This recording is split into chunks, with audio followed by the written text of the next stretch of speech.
Voici une nouvelle de très grande importance. Veuillez tout d'abord écouter quelques messages personnels.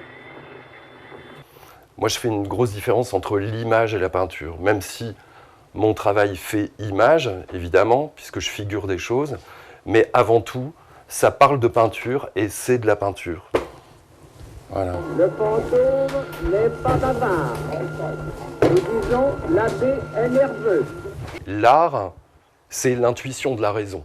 Il se passe quelque chose, mais je ne sais pas trop l'expliquer. Donc c'est pour ça qu'il faut que je le fasse. Parce qu'après tout, une peinture, c'est uniquement de la matière posée sur une toile. C'est un objet, une peinture.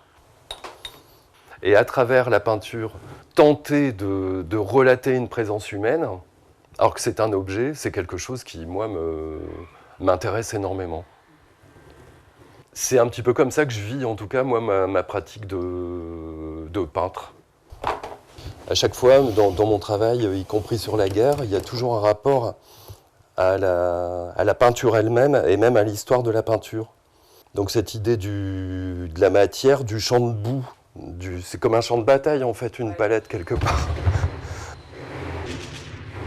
Mon travail sur la guerre, il n'est jamais illustratif, c'est pas vraiment de la peinture d'histoire, c'est aussi un prétexte à peindre en rapport d'une certaine tradition picturale auquel je suis très attaché en fait. Pour moi, c'est la peinture du XVIIe, le XIXe et puis d'autres, évidemment. Une sorte de tradition à la fois de la figuration humaine et puis des thématiques. Par exemple, je pense au radeau de la Méduse. Quand je travaille sur les canaux de sauvetage, ça fait à la fois écho au radeau de la Méduse de Jéricho et en même temps à des événements plus contemporains comme les migrants. Donc ça me permet de travailler, on va dire, d'une manière très classique parce que j'adore ça, j'ai plaisir à peindre, à figurer les choses. Et en même temps, ça fait sens aujourd'hui. En fait, ça au départ, c'est un pilote anglais pendant la bataille d'Angleterre. Il partait dans les avions de chasse avec la chemise blanche, la cravate. Maintenant, le costard cravate, ça renvoie aux banquiers, aux golden boy, etc. C'est une autre guerre, c'est une guerre économique. Et comme quoi, un golden boy, ça peut ressembler à un pilote anglais de la bataille d'Angleterre, peut-être avec moins de classe quand même. En même temps, c'est très connoté Seconde Guerre mondiale, les gilets de sauvetage. Mais peu importe, c'est juste des gens qui sont en péril sur un bateau, qui ont vécu un truc. Et ce qui m'intéresse, c'est vraiment la survie. Mais la peinture, c'est quelque chose qui me donne vraiment cette intuition de faire quelque chose d'extrêmement humain, de révéler une forme d'humanité. Le beau ou le pas beau, je m'en inquiète pas du tout. Mais je tente d'amener une forme de présence et de puissance dans mon travail. Et ça, je le fais aussi à travers des portraits. C'est-à-dire que c'est juste la présence de l'autre qui compte, la présence des choses. Le travail sur la guerre, c'est une forme d'extension du portrait familial, en fait.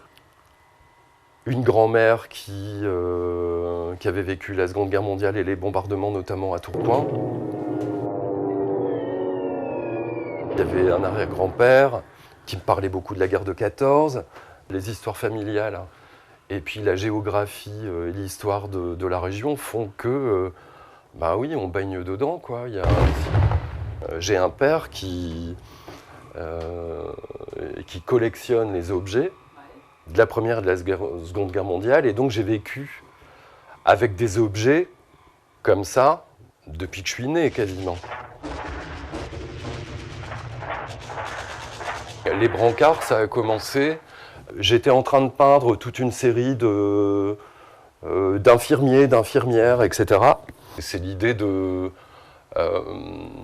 l'être humain qui est capable, dans une période de crise, d'aller aider l'autre, tout simplement.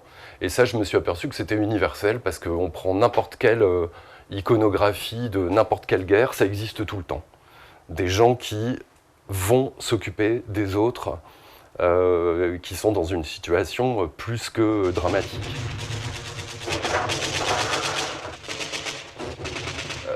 N'ayant pas connu de conflit, grand bien m'en fasse, je me refuse absolument à peindre la moindre expression. Il n'y a pas une goutte de sang dans mon travail.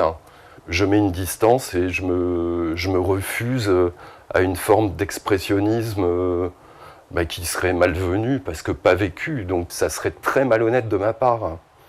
On ne peut pas aujourd'hui illustrer la guerre de 14 ou autre chose ou n'importe quel autre drame si on ne l'a pas vu. Donc ça, c'est le processus aussi pour moi est très important. C'est pour ça que les brancards, il n'y a pas un visage, ils sont coupés. C'est vraiment une histoire de pudeur et de distance qui est extrêmement importante pour moi. Moi, mon idée, c'est de montrer les gens qui sont secourables justement dans un contexte de crise. Parce que je pense que ces gens-là révèlent une humanité extrêmement forte pour moi. Le vrai héros, c'est pas le combattant, c'est celui qui va soigner, qui n'a pas d'armes pour se défendre, et qui va défendre y compris les gens du camp adverse. Donc ça, pour moi, ça ce sont les vrais héros, les vrais supports de l'intelligence humaine, quelque part. Veuillez tout d'abord écouter quelques messages personnels. Ici Londres. Veuillez écouter tout La d'abord quelques fortune messages vient en personnels. dormant. Le manchot la serre dans ses bras. Nous disons, le manchot la serre dans ses bras et quoi